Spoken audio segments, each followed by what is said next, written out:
Hello friend, good morning, good evening, good afternoon. હું છું doctor M S. Patel, SCW high school Deesa. મિત્રો, આપણે some basic concept of chemistry chapter number 1 start કરી દીધું છે. એના 4 લેક્ચર કમ્પ્લીટ કરી દીધા છે, 5મો લેક્ચર આવી ગયા છે. 4 લેક્ચર સુધીમાં આપણે શું અભ્યાસ કર્યો તો એ તમને કમ્પ્લીટ ખબર જ છે. ફરીથી એકવાર રિવિઝન કરી લઈએ. સૌપ્રથમ આપણે પહેલા તો રસાયણ વિજ્ઞાનની વ્યાખ્યા, રસાયણ વિજ્ઞાનનું મહત્વ, દ્રવ્યની એટલે શું, દ્રવ્યની અવસ્થાઓ, સ્થૂળદર્શીય રીતે દ્રવ્યનું વર્ગીકરણ, દ્રવ્યના એકમો એટલે કે SI એકમ પદ્ધતિની ટૂંક નોંધ, એકમોને નાના મોટા કરવા માટે લગતા પૂર્વકો, આ બધું કમ્પ્લીટલી આપણે ભણી ચૂક્યા છીએ. હવે મિત્રો નેક્સ્ટ લેક્ચરમાં આપણે જોરદાર વસ્તુ ભણવાના છીએ. જરા ધ્યાન આપજો. SI એકમ બધાના હોય, પણ 7 જ મૂળભૂત રાશિઓ છે.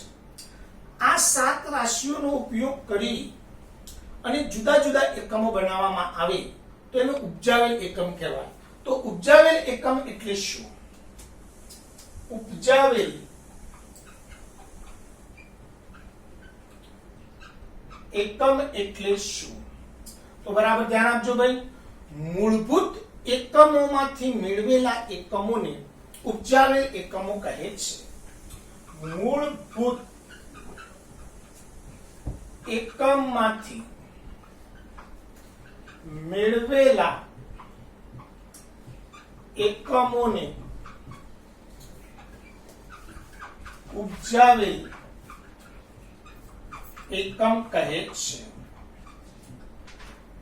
કદ, ઘનતા ઉપજાવેલ એકમ છે. ચલો ભાઈ, કદ. તો કદ કને કહેવાય? તો દ્રવ્યના જથ્થાએ રોકેલું કદ, દ્રવ્યના જથ્થાએ રોકેલી જગ્યા એટલે કદ કહેવાય. તો કદ માટે ઘનફળ આવે. તો કદ બરાબર લંબાઈનો ઘન થાય. ભાઈ, લંબાઈનો SI એકમ મીટર, તેથી મીટર ઘન. તેથી કદનો SI એકમ મીટર ઘન છે.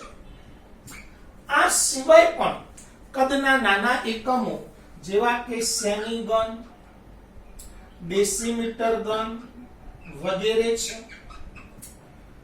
કદનો વ્યવહારિક એકમ લીટર છે. કદનો વ્યવહારિક એકમ લીટર છે. આ કોન્સેપ્ટ બરાબર આપણે સમજવો છે મિત્રો. ધ્યાન આપજો. દાખલા તરીકે તમે કોઈ દુકાનમાં ગયા અને ચલો ડેરીમાં ગયા, ડેરીમાં જઈને કહો ભાઈ ચલો 5 મીટર ઘન દૂધ આલજો, તો ડેરી વાળો 2 ચોળી દેશે કે હું ધંધા મળ્યા કે 5 મીટર ઘન દૂધ એટલે મળી જવું હોય. પણ તમે એમ કહો 5 લીટર દૂધ આલજો, ફટદેન આપી દેશે. 2 લીટર દૂધ આલજો, ફટદેન આપી દેશે.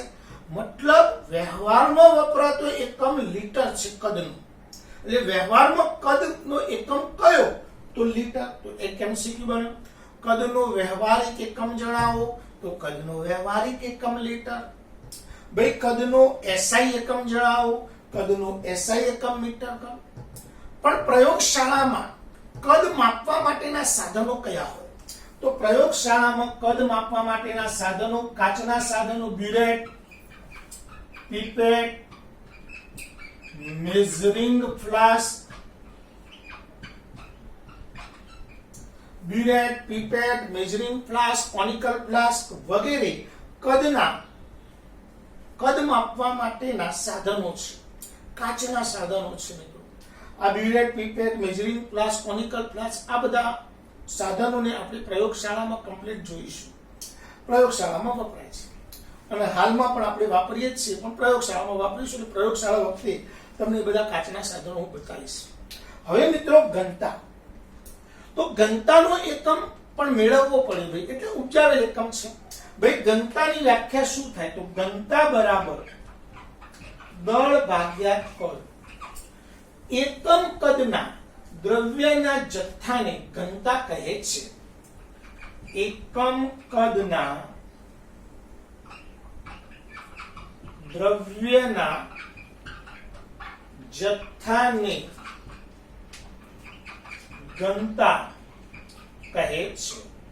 ભાઈ ઘનતાનો એસઆઈ એકમ બનાવીએ। એસઆઈ એકમ, ચલો દળનો એસઆઈ એકમ કિલોગ્રામ, કદનો એસઆઈ એકમ મીટર ઘન, આથી ઘનતાનો એસઆઈ એકમ કિલોગ્રામ પ્રતિ મીટર ઘન છે। આ સિવાય તેના નાના એકમો સેમી ઘન, ગ્રામ પ્રતિ સેમી ઘન, કિલોગ્રામ પ્રતિ લીટર, ગ્રામ પ્રતિ મિલી, આવા બધા જુદા જુદા ઘનતાના એકમો, કાંક દળનો એકમ મૂકો, કદનો એકમ મૂકો, એટલે જુદા જુદા એકમો ઘનતાના હોઈ શકે છે। તો મિત્રો આ કદ, ઘનતા બધા ઉપજાવેલ એકમ કહેવાય। આ સિવાય તાપમાન,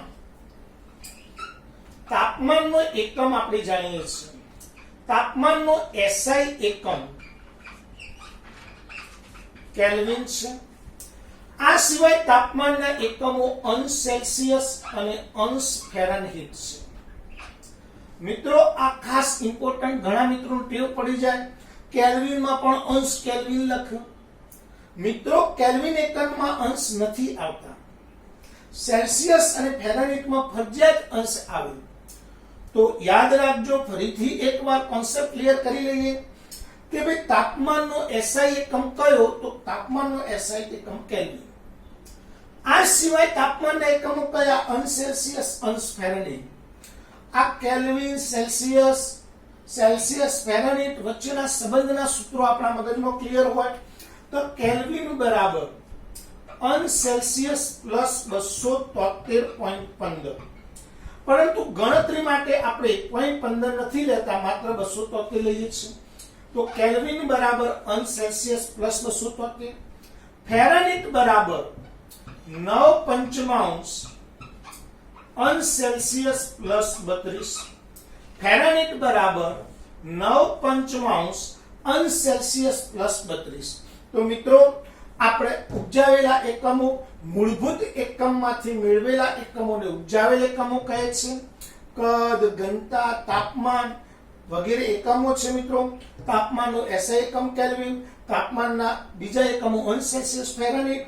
કેલ્વિન અને ફેરનહીટ વચ્ચેનો સંબંધ એટલે કેલ્વિન સેલ્સિયસ વચ્ચેનો સંબંધ છે, ફેરનહીટ અને સેલ્સિયસ વચ્ચેનો સંબંધ છે। હવે તાપમાનના જુદા જુદા એકમોમાં એકબીજામાં કન્વર્ઝન આપણને આવડવું જોઈએ। દાખલા તરીકે તમને કહે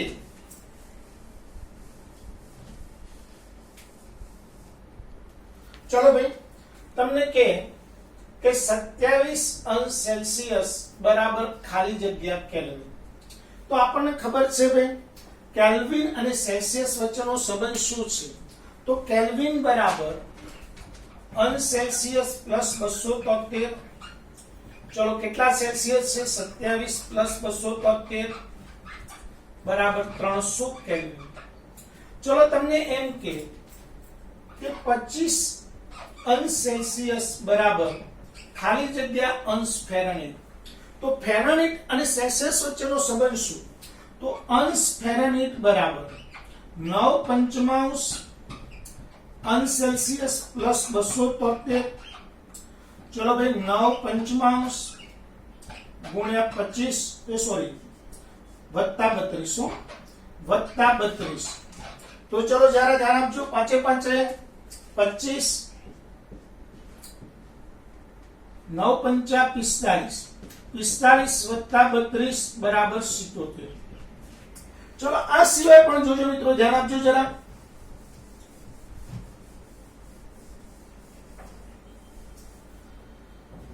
આ સિવાય એમ કે 373 કેલ્વિન બરાબર ખાલી જગ્યા અંશ ફેરનહીટ। હવે મિત્રો કેલ્વિન અને ફેરનહીટ નો સીધો સંબંધ વાળું કોઈ સૂત્ર નથી, પણ કેલ્વિન માંથી પહેલા તમારે સમજવું પડશે સેલ્સિયસમાં। ચલો કેલ્વિન બરાબર અંશ સેલ્સિયસ પ્લસ 273। ચલો 373 કેલ્વિન બરાબર અંશ સેલ્સિયસ પ્લસ 273, 273 પેલી બાજુ જાય, 373 માઈનસ 273 બરાબર અંશ સેલ્સિયસ। તેથી અંશ સેલ્સિયસ બરાબર 100। ચલો સેલ્સિયસ માં કન્વર્ટ થઈ ગયા।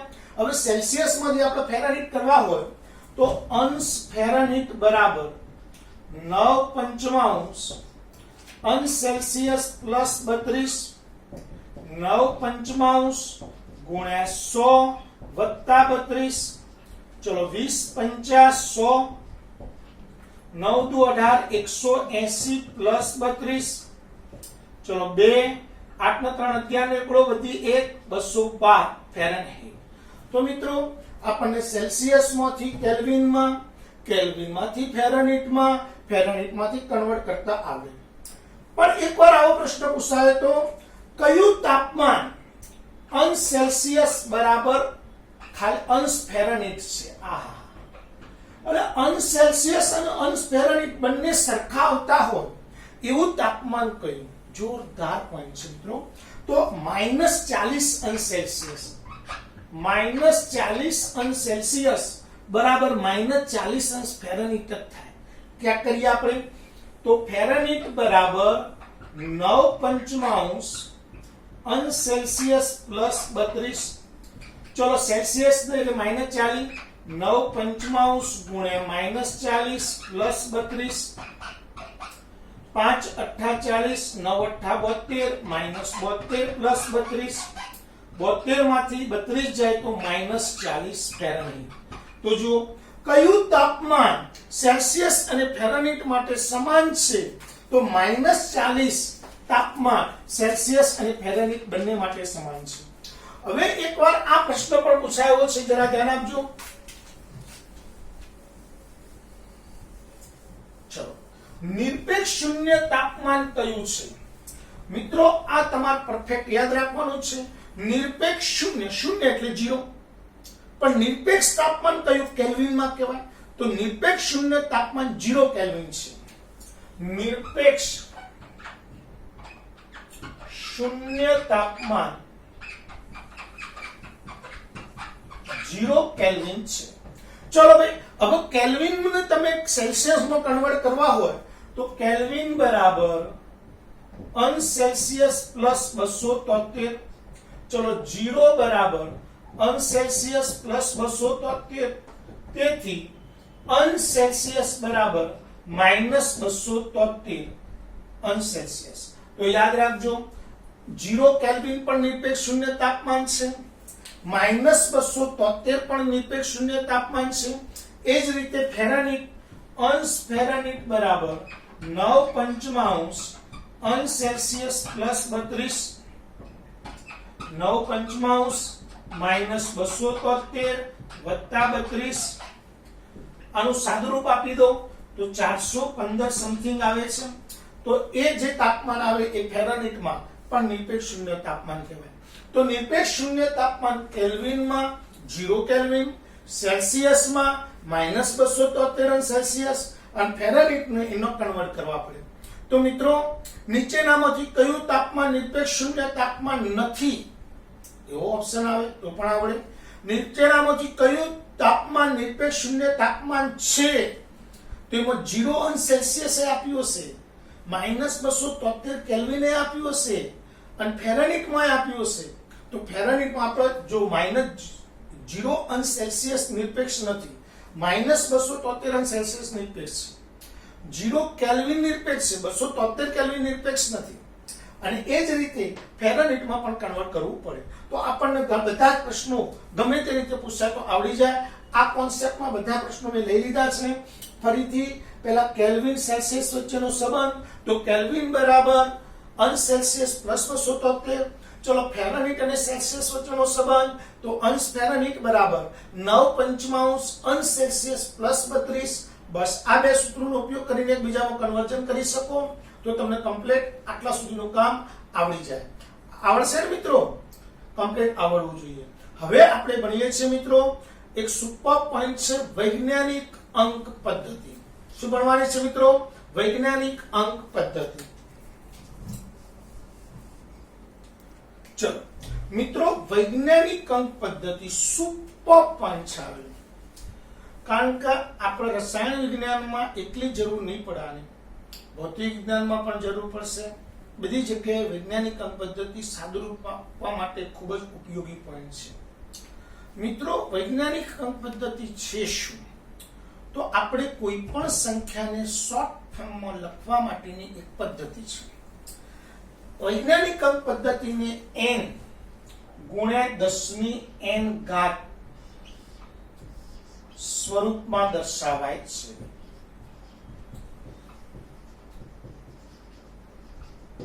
એટલે કોઈ પણ સંખ્યાને 10 ની n ઘાત સ્વરૂપમાં દર્શાવવામાં આવે છે. વૈજ્ઞાનિક અંક પદ્ધતિના બે ચાર કોન્સેપ્ટ મસ્ત છે. પહેલો પોઈન્ટ, વૈજ્ઞાનિક અંક પદ્ધતિમાં સંખ્યામાં એક અંક પછી દશાંશ ચિહ્ન હોવું જોઈએ. એક અંક પછી દશાંશ ચિહ્ન હોવું જોઈએ. બીજો પોઈન્ટ, દશાંશ ચિહ્ન પછી 3 અંક હોય છે. દશાંશ ચિહ્ન પછી 3 અંક હોય છે. હવે મિત્રો, કોઈ પણ સંખ્યાને તમારે વૈજ્ઞાનિક અંક પદ્ધતિમાં કન્વર્ટ કરવાની છે તો કેવી રીતે કરશો? દાખલા તરીકે તમારી પાસે આ એક સંખ્યા છે 42, 45, 46, 48.49. ચલો હવે આ સંખ્યાને મારે વૈજ્ઞાનિક અંક પદ્ધતિમાં ફેરવવી છે તો સિમ્પલ આ પોઈન્ટને ખસેડીને મારે કયો લાવવાનો છે? એક અંક પછી.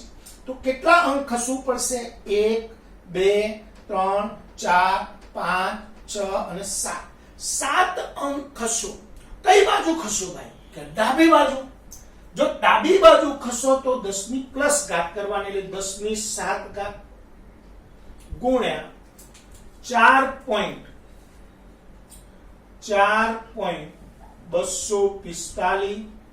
46, 48, 49. આહા, પોઈન્ટ ખસેડી નાખ્યો. કયો લઈ ગયો? એક અંક પછી. પણ હજુ આ કમ્પ્લીટલી વૈજ્ઞાનિક અંક પદ્ધતિ નથી. વૈજ્ઞાનિક અંક પદ્ધતિમાં એક અંક પછી 3 જ પોઈન્ટ, એક પોઈન્ટ પછી 3 જ અંક હોવા જોઈએ. 1, 2 અને 3 અંક. 3 અંક કરું તો એના પછીનો અંક 4 છે. આપણો નિયમ સાંભળજો.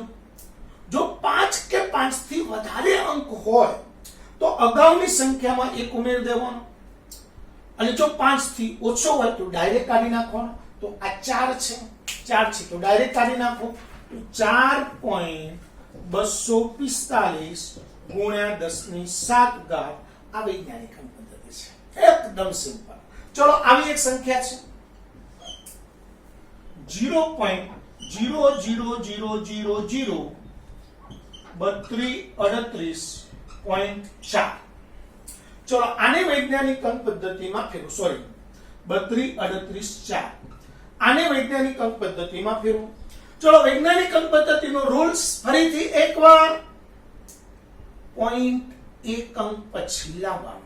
ચલો આ પોઈન્ટ ખસીને મારે 3 પછી લઈ જવું છે. ચલો કેટલા અંક ખસવું પડશે? 1, 2, 3, 4, 5, 6. 6 અંક ખસો. 3.2384 ગુણ્યા 10 ને. હવે હું જમણી બાજુ પોઈન્ટ ખસેડ્યો તો 1, 2, 3, 4, 5, 6. 6 પોઈન્ટ ખસું તો 10 ની -6 ઘાત. આહા, હવે આનો રૂલ્સ એક જોરદાર જો ફરીથી એકવાર. ઘણા મિત્રો ભૂલી જશે ડાબી બાજુ કઈ જમણી બાજુ કઈ, એનો ટેકનિક સમજો. જો તમે દશાંશ ચિહ્ન ખસેડો અને સંખ્યા નાની થાય છે તો ઘાત હંમેશા પ્લસમાં કરવાની. જો તમે દશાંશ ચિહ્ન ખસેડો અને ઘાત સંખ્યા નાની થાય છે, સોરી મોટી થાય છે, તો ઘાત માઈનસ કરવાની. દાખલા તરીકે આ 0 હતા, આ બાજુ ખસ્યા 3 થયા, સંખ્યા મોટી થઈ, સંખ્યા મોટી થઈ, ઘાત નાની થાય, 10 ની -6. એકદમ સિમ્પલ. ચલો હજુ જુઓ, થોડા ડેન્જર તરફ જઈએ. 13.45 ગુણ્યા 10 ની 6 ઘાત. હવે ધ્યાન આપજો ભાઈ, આને વૈજ્ઞાનિક અંક પદ્ધતિમાં ફેરવવા છે. વૈજ્ઞાનિક અંક પદ્ધતિમાં ન કહેવાય. વૈજ્ઞાનિક અંક પદ્ધતિ ક્યારે કહેવાય? પોઈન્ટ એક અંક પછી હોય તો અહીંયાથી પોઈન્ટ ખસી મારે અહીંયા લાવવો છે. એક પોઈન્ટ ખસું તો 1.345. ચલો કેટલા અંક ખસ્યો? એક અંક. તો એક ઘાત પ્લસ કરવી પડે કારણ કે સંખ્યા નાની થઈ છે. તો 10 ની 6 થી 1 ઉમેરો, 10 ની 7. ચલો આવી સંખ્યા છે 4 0.00 1352 ગુણ્યા 10 ની 5 ઘાત. ચલો ભાઈ મારે આ મને વૈજ્ઞાનિક અંક પદ્ધતિમાં ફેરવવા છે. વૈજ્ઞાનિક અંક પદ્ધતિનો રૂલ્સ પોઈન્ટ એક અંક પછી લાવવાનો છે. એક અંક પછી પોઈન્ટ લાવવો હોય તો મારે કેટલા અંક ખસવું પડે? તો કે 1 2 3 અંક ખસો સાહેબ. ચલો 1 3 અંક ખસે 1.352 ગુણ્યા ચલો 3 અંક ખસો 1 2 3 એટલે 3 અંક ખસો સંખ્યા કેવી થઈ? મોટી થઈ તો ઘાત બાદ કરવી પડે. 5 માંથી 3 જાય તો 10 ની 2 ઘાત. વૈજ્ઞાનિક અંક પદ્ધતિમાં કન્વર્ઝન થઈ ગયું. હજુ જુઓ મિત્રો થોડાક વધુ ઉદાહરણ લઈએ.